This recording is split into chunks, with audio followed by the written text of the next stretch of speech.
Jésus, enseigne-moi la patience. Sache que et la foi. dans les derniers jours, il y aura des temps difficiles. Les hommes seront égoïstes, amis de l'argent, fanfarons, hautains, blasphémateurs, rebelles à leurs parents, ingrats, irreligieux, insensibles, déloyaux, calomniateurs, intempérants, cruels, ennemis des gens de bien, traîtres, emportés, enflés d'orgueil, aimant le plaisir plus que Dieu, ayant l'apparence de la piété, mais reniant ce qui en fait la force. Éloigne-toi de ces hommes-là.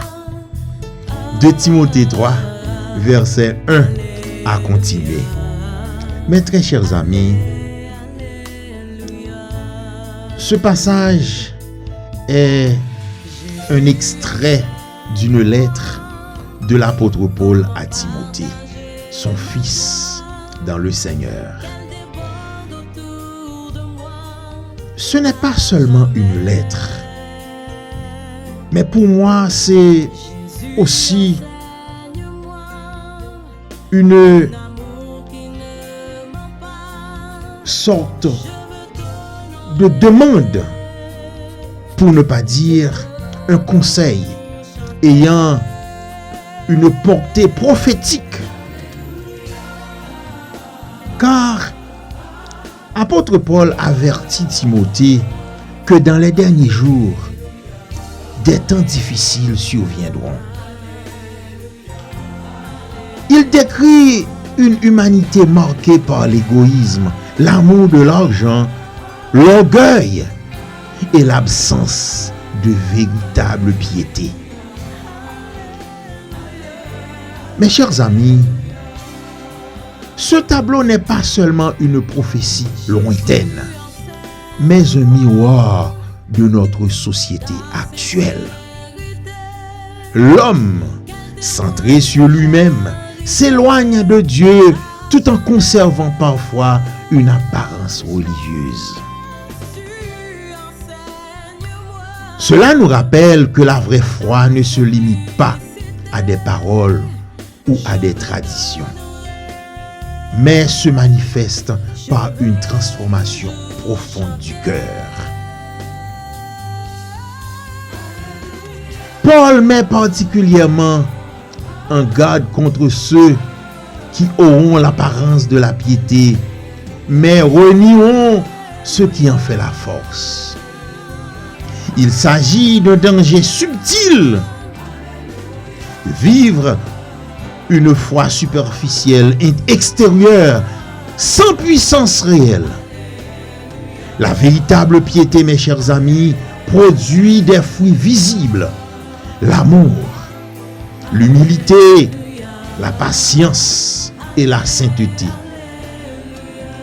Le croyant est donc appelé à s'examiner sincèrement, à ne pas se contenter d'une forme religieuse, mais à rechercher une relation authentique avec Dieu, animée par le Saint-Esprit.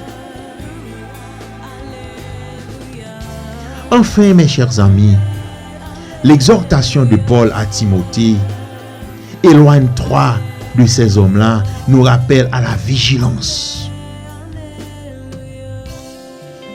Nous fréquentation, mes chers amis, et nos influences spirituelles comptent énormément.